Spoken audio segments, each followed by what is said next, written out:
E se as leis que protegem seu dia de descanso fossem as mesmas leis que um dia acorrentariam sua consciência, hoje estamos testemunhando o aperto de um laço profético. E isto está sendo feito em nome da liberdade, dos direitos trabalhistas e dos valores cristãos. Não se trata do passado, trata-se do presente. De propostas legislativas a plataformas políticas e unidade religiosa. As contrações estão aumentando. O que começou com sussurros agora ecoa pelos corredores do Congresso, encíclicas papais e políticas corporativas. Nesta série de 3 partes, descobriremos como a legislação dominical está disfarçada na linguagem dos direitos trabalhistas e do bem social. Está silenciosamente estabelecendo as bases para a crise final de Apocalipse capítulo 13. A primeira parte nos leva pelos primeiros tremores deste movimento, agendas políticas, leis trabalhistas crescentes e seus ecos perturbadores da história. Na segunda parte nos aprofundamos revelando projetos do Vaticano e alianças proféticas que estão remodelando nações. E na terceira parte enfrentaremos o confronto final, onde a adoração é imposta, a consciência testada e cada alma deve escolher entre a verdade e a tradição.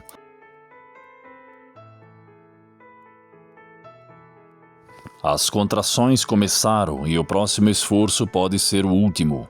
Imaginem um pai nervoso, cronometrando as contrações de sua esposa. À medida que as dores ficam mais fortes e se aproximam, ele sabe que o bebê está quase chegando. Jesus usou este mesmo símbolo para descrever os eventos dos últimos dias. Nas Escrituras, ele advertiu, mas todas essas coisas são o princípio das dores, como dores de parto que se intensificam à medida que o momento se aproxima. Mateus capítulo 24, verso 8. Hoje, vemos as dores do parto proféticas na sociedade se tornando cada vez mais rápidas. Um sinal importante é o impulso renovado por uma lei nacional dominical, uma lei que impõe a adoração e descanso no domingo. Esses esforços costumavam ser distantes, mas agora estão cada vez mais próximos, sinalizando que algo importante está prestes a nascer em nosso mundo.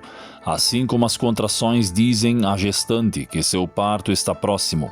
As notícias rápidas das leis dominicais e da adoração imposta nos dizem que as antigas profecias bíblicas estão prestes a se cumprirem. No entanto, muitas pessoas ignoram os sinais, assim como aqueles que podem descartar as dores da gestante como um alarme falso. Alguns descartam esses movimentos religiosos como se fossem muito barulho por nada, mas a metáfora de Jesus é clara. Quanto mais próximas as contrações, mais próximo o parto. Estamos testemunhando eventos previstos nas Escrituras desde a decadência moral até a turbulência política, todos convergindo para um clímax. A pressão pela adoração forçada não é mais uma ideia marginal, está se tornando uma conversa comum. No livro de Mateus, Jesus disse que, quando virmos essas coisas, devemos saber que o fim está próximo, às portas. Mateus 24:33. As dores do parto da profecia nos impelem a acordar e prestar atenção. A história está se acelerando e a grande libertação de Deus está se aproximando a cada dia. A questão é, reconheceremos os sinais e estaremos prontos para o que está por vir?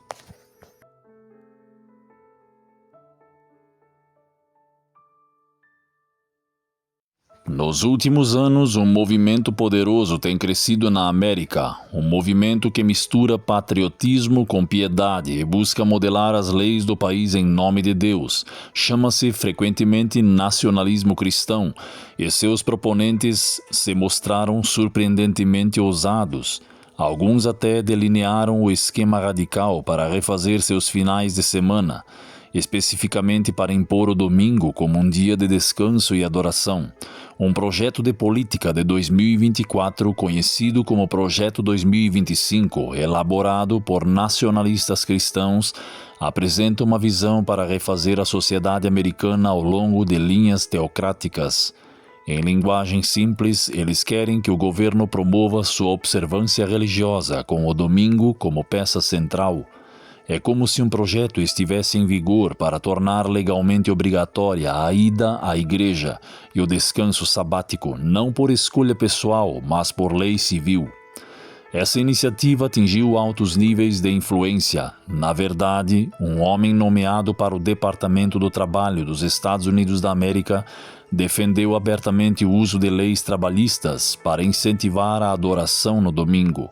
Ele argumentou que horas extras devem ser obrigatórias para trabalhos aos domingos, fazendo com que empresas hesitassem em abrir. Seu objetivo e o de outros como ele é moldar a sociedade por meio da lei, incentivando os Estados Unidos a honrar o domingo. Essas ideias podem ter soado radicais a uma geração, mas agora são discutidas em grupos de reflexão e reuniões políticas. Os defensores dizem que é para o bem da nação devolver a América a Deus e as nossas raízes cristãs. Nossa história, leis azuis e eras passadas com domingos sagrados. Eis o argumento deles. Eles insistem que se a América é uma nação sob Deus, suas leis devem refletir a lei de Deus. Para eles, uma teocracia, uma nação governada pelos princípios de Deus, não é algo a temer, é algo a abraçar. Eles acreditam sinceramente que impor a observância religiosa salvará nosso país do declínio moral, mas outros estão soando o alarme. Os americanos unidos pela separação entre igreja e Estado, um grupo de vigilância, alertam que esses planos são um perigo para a liberdade. Até mesmo observadores seculares descrevem o Projeto 2025 como um projeto nacionalista cristão radical para uma fusão entre igreja e Estado. Eles veem o espectro de um governo que poderia favorecer uma fé em detrimento de outras, um desafio direto à primeira emenda. A própria palavra teocracia é de causar arrepios na espinha daqueles que prezam a liberdade religiosa. Eles perguntam o que acontece com aqueles que não vão à igreja em um dia diferente ou não vão. Eles serão penalizados? Essas perguntas não são hipotéticas. As engrenagens deste movimento já estão em movimento e as próximas eleições e decisões políticas podem acelerar essa tendência. O cenário está sendo preparado para um teste dramático entre os princípios de uma sociedade livre e as ambições de uma religião imposta.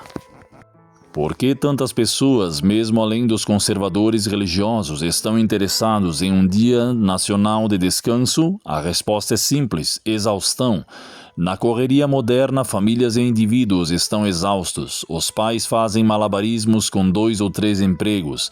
As agendas dos filhos são lotadas e a tecnologia nos mantém trabalhando 24 horas por dia, 7 dias por semana.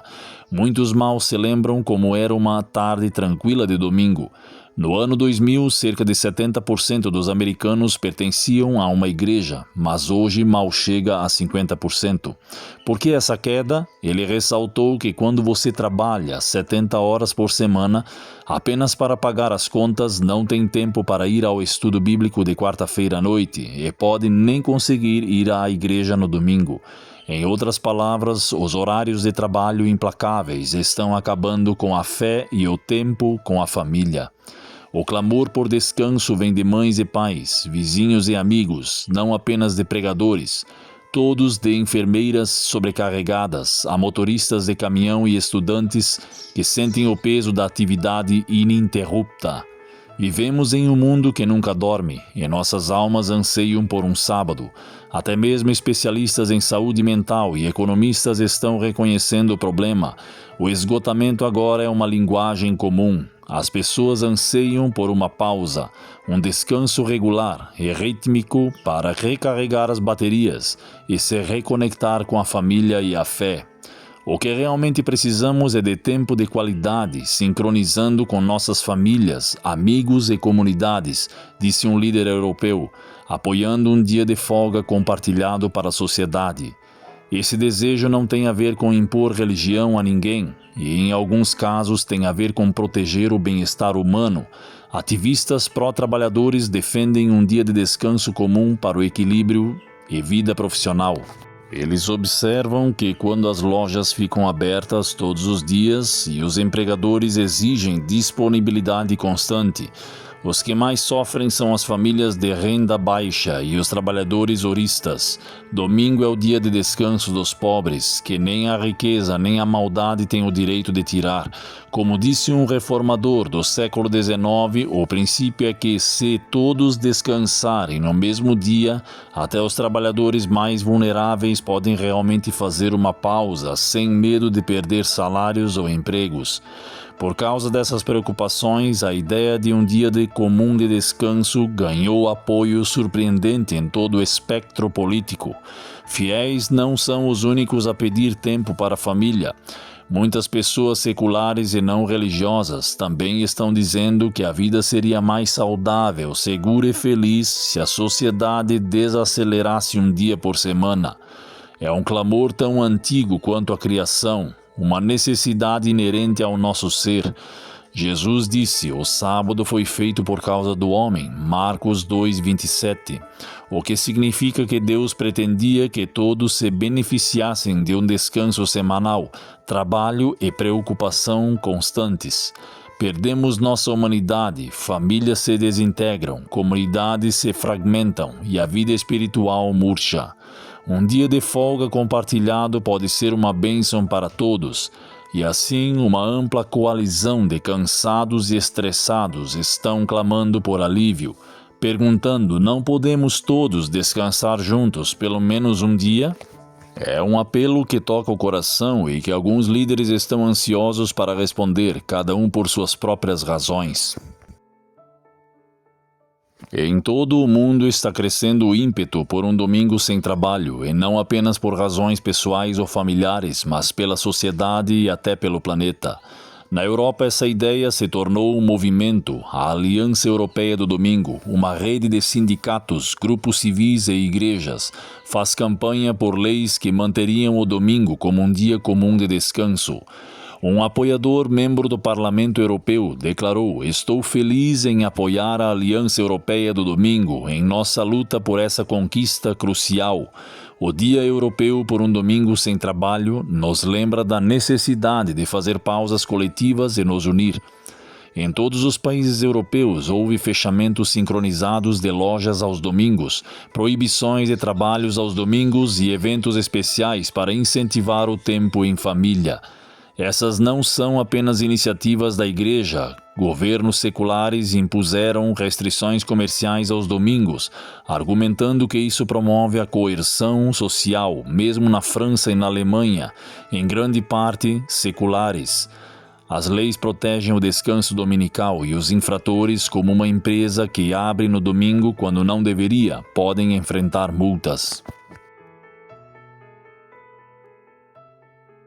A ideia é simples. Quando todos descansam no mesmo dia, as comunidades prosperam. As pessoas podem se encontrar, relaxar e adorar se quiserem, sem o barulho incessante do comércio ao fundo. Esse grito de guerra por um dia de descanso ecoou muito além da Europa. Na verdade, alguns países surpreendentemente não cristãos aderiram. Na Malásia, predominantemente muçulmana, legisladores e líderes religiosos discutiram os benefícios de um dia de pausa comum.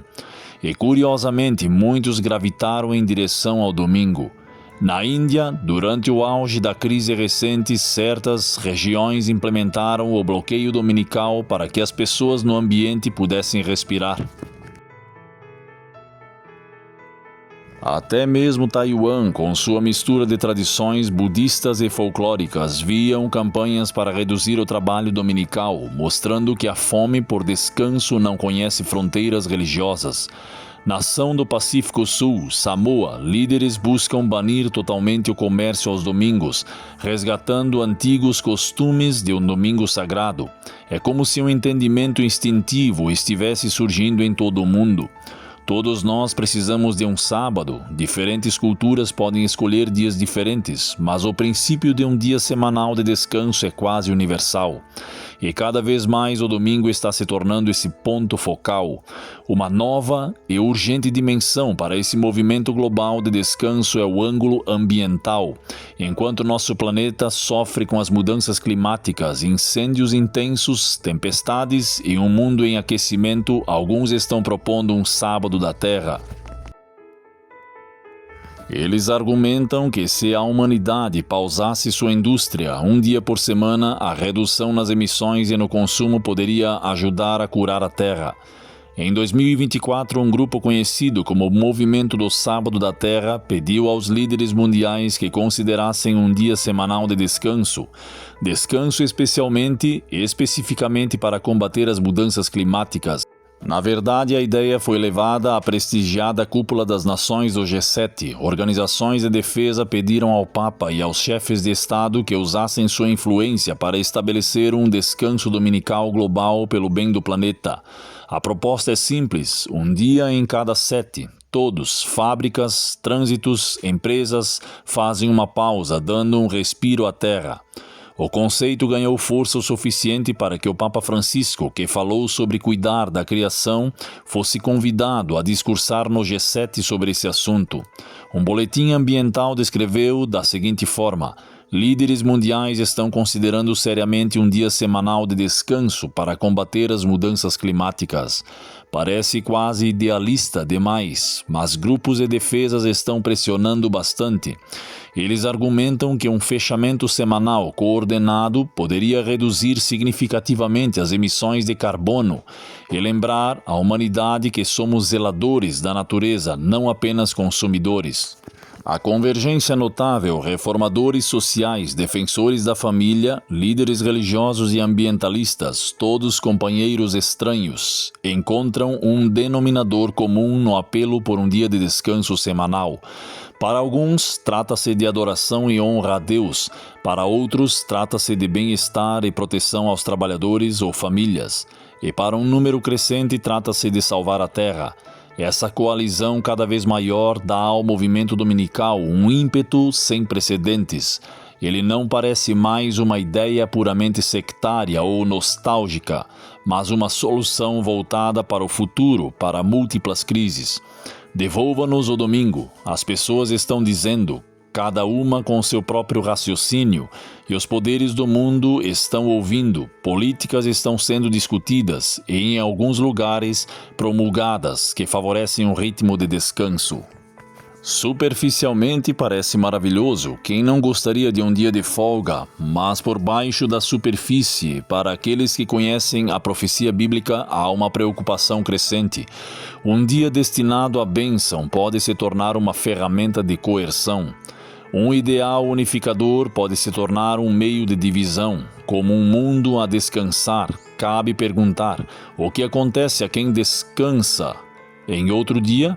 A resposta a essa pergunta nos leva a uma jornada séria pela história. A ideia de impor a observância do domingo não é nova. Para encontrar um exemplo dramático, não precisamos imaginar ou especular. Podemos simplesmente olhar para trás, cerca de 140 anos. No final da década de 1880, os Estados Unidos chegaram assustadoramente perto de aprovar uma lei dominical nacional.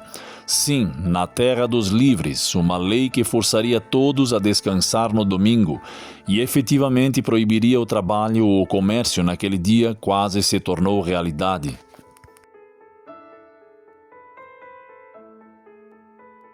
A situação era intensa. Muitos americanos estavam inquietos com as mudanças sociais, o aumento da criminalidade, o abuso desenfreado de álcool, o aumento da imigração e da adversidade religiosa. Eles ansiavam por um retorno aos bons e velhos tempos, quando, segundo eles, o país era mais virtuoso. Eles queriam que a América voltasse a ser o que costumava ser. Em outras palavras, queriam tornar a América grande novamente. Um historiador brinca sobre aquela época e, para um grande movimento de cristãos, a solução foi legislar sobre a moralidade, começando com um Dia Nacional de Descanso e Adoração, no Congresso de 1888. O senador senador Henry Blair, de New Hampshire, apresentou o projeto de descanso dominical. O objetivo era garantir que nenhum trabalho pudesse ser feito aos domingos em todo o país, sob pena de lei.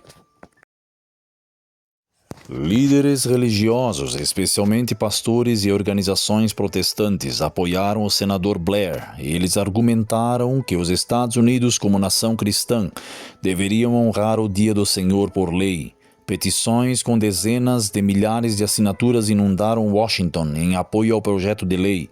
Foi o momento em que o estimado princípio americano de separação entre igreja e Estado ficou em jogo. Os Estados Unidos declarariam oficialmente o domingo como o sábado da terra? Quase o fizeram. O projeto de lei foi para uma audiência de uma comissão do Senado e foi lá que um homem corajoso chamado Alonzo T. Jones entrou em cena. Jones era um ministro de uma pequena denominação, os Adventistas do Sétimo Dia, que eram praticamente os únicos a se opor à lei dominical. Ele viajou para Washington e se apressou diante de alguns dos homens mais poderosos do país para defender a liberdade de consciência. Com o raciocínio afiado e percepção profética, Jones argumentou que a religião verdadeira não pode ser imposta por lei e que o projeto de lei proposto atropelava os direitos de minorias como seus companheiros adventistas que observavam o sábado como dia de descanso. Sua defesa eloquente ecoou a primeira emenda. O Congresso não fará nenhuma lei que estabeleça uma religião ou proíba-se o livre exercício. A luta de Jones pela liberdade e credibilidade chegou até os corredores do Congresso e fez a diferença. O projeto de lei dominical do senador Blair acabou paralisado e não foi aprovado. Por providência ou pela mais estreita das margens políticas, mas o drama daquele período continua sendo um aviso claro. Se as coisas tivessem acontecido de forma diferente, os americanos poderiam ter acordado em um domingo sob uma ordem federal para guardar os domingos sagrados ou enfrentar multas e prisão. Na verdade, mesmo sem a lei nacional, muitos estados aplicaram suas próprias leis dominicais. Dezenas de fiéis guardadores do sábado que guardavam o sábado como santo foram de fato presos, acorrentados e humilhados simplesmente por arar seus campos ou administrar seus negócios no domingo. Os Estados Unidos quase estabeleceram uma religião oficial por lei na década de 1880 e o esforço só falhou porque almas corajosas e a graça de Deus intervieram. Este episódio nos ensina que a ideia de uma observância forçada do domingo não é uma fantasia, é um impulso recorrente, mesmo em sociedades democráticas. A história está nos sussurrando hoje, dizendo: "Eu já vi isso antes, tenha cuidado." Aspas. Os mesmos elementos presentes na década de 1880, a agitação social, o pânico moral, coalizões religiosas fervorosas estão surgindo novamente. A lição desse quase acidente é clara. Sempre que a Igreja e Estado confundem suas linhas, a liberdade está em perigo. E como veremos, os próprios movimentos ativos na década de 1880 deixaram o projeto que os defensores do domingo de hoje estão seguindo avidamente. Durante aquele período turbulento no final do século XIX, uma organização influente liderou a iniciativa de legalmente tornar a América uma nação cristã. Era chamada de Associação Nacional de Reforma, NRA. Nenhuma relação com a atual NRA sobre armas de fogo, mas um grupo anterior de inserir Deus e os princípios cristãos na Constituição dos Estados Unidos, fundada em 1864 durante a Guerra Civil. A Associação Nacional de Reforma sentiu que os problemas da nação se deviam ao fato de não conhecer Jesus Cristo na Constituição. Eles propuseram uma emenda que declararia o cristianismo como a lei suprema do país. Clérigos proeminentes e até congressistas se juntaram às suas fileiras. O objetivo da NRA era, em suas palavras, introduzir uma emenda cristã à Constituição que reconheceria a supremacia de Jesus Cristo sobre a nação. Isso pode soar nobre para alguns, mas o que significava na prática era dar ao governo a autoridade para impor a observância religiosa. Começando, é claro, pelo domingo. A Associação Nacional de Reforma tinha o apoio de 11 grandes denominações cristãs na época. Ela publicava um jornal chamado The Christian Statesman, que frequentemente trovejava contra o secularismo e o ateísmo político, seu termo para a separação entre religião e governo. A NRA via os Estados Unidos como uma nação da aliança que deveria professar oficialmente o cristianismo, e crucialmente eles defendiam leis estritas de domingo como pedra angular da retidão nacional. A associação lutou para proibir jornais de domingos e outras atividades de domingo que consideravam profanas. Para a NRA, santificar o domingo não era apenas uma sugestão, era para ser a lei da República. Eles até aplaudiram quando as autoridades locais prenderam pessoas por trabalho dominical. Na opinião deles, aqueles que se recusavam a descansar no domingo não eram apenas diferentes, eram criminosos que minavam a aliança dos Estados Unidos com Deus. O que é surpreendente é a forma aberta como os líderes da Reforma Nacional buscavam parcerias com a Igreja Católica Romana para atingir seus objetivos. Para contextualizar, os protestantes americanos do século XIX geralmente desconfiavam da influência católica, mas a NRA estava tão empenhada em uma América cristã que estavam dispostos a se unir alegremente aos católicos para combater o secularismo. O Christian Statesman escreveu um editorial de 1884, sempre que os católicos estiverem dispostos a cooperar na resistência ao progresso do ateísmo político, daremos as mãos a eles com prazer. Isto foi notável, considerando que as diferenças entre protestantes e católicos foram agudas, mas revelam um ponto-chave: quando o objetivo é impor leis religiosas, antigos rivais podem se tornar aliados. Na Europa, os países de maioria católica há muito tempo impunham o descanso dominical. A NRA, o protestantismo americano, viu isso como uma vantagem. Eles efetivamente disseram: olha, nessa questão nós em Roma concordamos, então vamos trabalhar juntos. E de fato, dignitários católicos daquela época apoiaram a ideia de uma lei dominical nacional na América. Vendo nela uma validação da autoridade da igreja, os adventistas da época, aqueles que se opunham à lei dominical, observaram atentamente essa colaboração. Um escritor adventista observou em 1888 que a teoria do movimento nacional da reforma da união entre igreja e Estado é idêntica ao do papado, e portanto qualquer sucesso desse tipo na América estabeleceria uma imagem viva do papado em solo americano. Em outras palavras, eles alertaram que se os protestantes se apoderassem do poder governamental para impor a religião, estariam espelhando a igreja medieval de Roma, criando efetivamente uma imagem da besta. Para usar o termo profético do Apocalipse, isso não era mera retórica. Eles apoiaram isso citando as próprias palavras dos líderes da NRA e comparando as declarações papais. E, de fato, em 1885, um Papa católico, Leão XIII, emitiu uma encíclica alinhando-se estreitamente aos objetivos da NRA, elogiando a ideia de que Igreja e Estado deveriam trabalhar juntos, mais sobre ele logo. A sinergia entre o zelo protestante da NRA e o ensinamento social da Igreja Católica criou uma força poderosa. Juntos, eles formaram a espinha dorsal do movimento da lei dominical. Embora não tenha obtido sua emenda ou a lei federal em 1888, seu legado não desapareceu.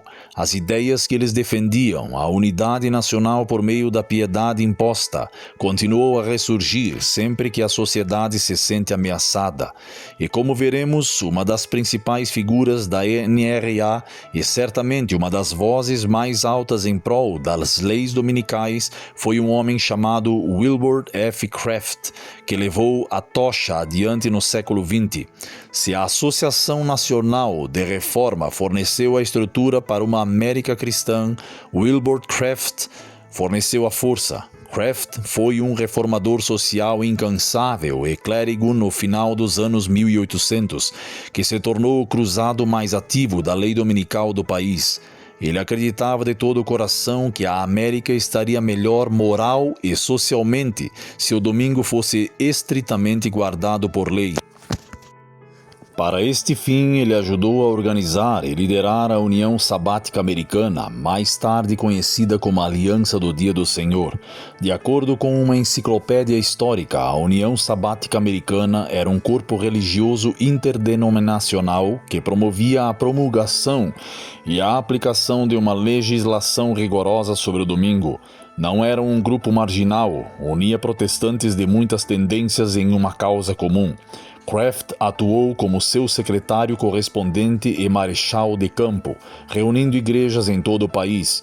Ele frequentemente atacava aqueles que se opunham às leis dominicais, especialmente os adventistas do sétimo dia, chegando a rotulá-los de encrenqueiros por insistirem em adorar no sábado, onde outros viam diversidade de convicções. Craft via os desafios que precisavam ser eliminados para o bem maior. Wilbur Craft era muito sincero. Ele escreveu livros e deu palestras para defender a ideia de que o sábado, com o qual ele se referia ao domingo, é um dever sagrado para Deus e uma necessidade social para o homem. Na verdade, um de seus livros foi intitulado O Sábado para o Homem. Seu título completo era um bocado longo. O Sábado para o Homem, um estudo da origem, obrigação, história, vantagens e estado atual da observância do sábado, com especial referência aos direitos dos trabalhadores. O título por si só já conta a história. Craft via a observância do domingo, não apenas como um mandamento religioso, mas como uma defesa dos direitos dos trabalhadores e da dignidade humana.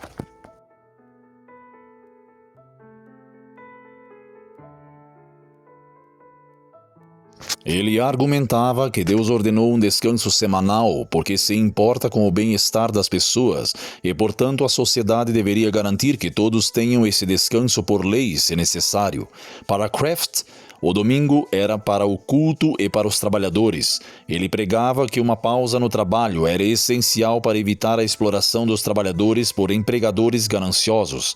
Em uma época de fábricas de exploração brutais e semanas de trabalhos de 6 ou 7 dias, essa mensagem ressoou em muitos, até mesmo os sindicatos, que muitas vezes eram seculares e encontraram um raro ponto de concordância com Craft. O trabalhador merecia um dia de folga. A conexão entre o sábado e o trabalhador é clara. Craft escreveu: roubar o descanso de um homem era desumano, armado com versículos bíblicos e estatísticas sobre trabalhadores sobrecarregados. Wilbur Craft foi ao Congresso e às legislaturas estaduais fazendo lobby por leis de fechamento aos domingos. Por meio dos esforços dele e de seus colegas, leis foram aprovadas em vários estados que proibiam o trabalho e o comércio aos domingos, com poucas exceções. Nos livros, essas leis eram frequentemente chamadas de leis azuis.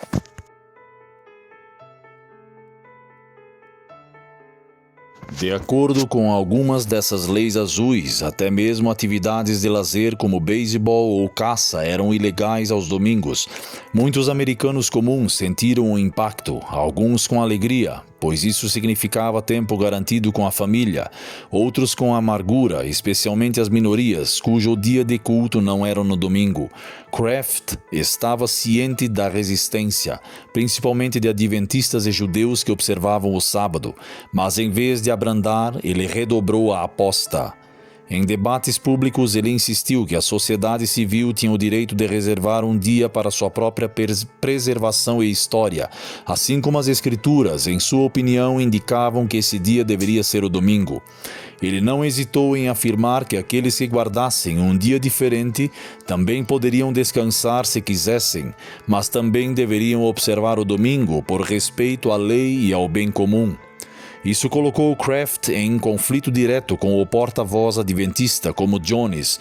Jones costumava citar as próprias declarações de Craft para expor o que ele via como falácias na lógica da lei dominical. Por exemplo, quando Craft justificou as leis dominicais com base na autopreservação da nação, Jones retrucou que a religião verdadeira não precisa de força civil para se preservar. Ela prospera pelo poder da convicção, não da compulsão. Apesar de tal posição, Craft conseguiu criar uma formidável aliança de igrejas. Sua União Sabática Americana realizou conferências nacionais dominicais e promoveu legislação em todos os níveis. As dores de parto do movimento dominical em sua época eram intensas. Uma luta de contração e expansão entre liberdade e legislação, e se ouvirmos com atenção, podemos ouvir esses mesmos argumentos ecoando hoje. A obra de Kraft, décadas de 1880 a 90, fundamenta os defensores modernos do domingo. A ideia de que estamos praticamente de volta onde estávamos há 140 anos neste debate não é rebuscada.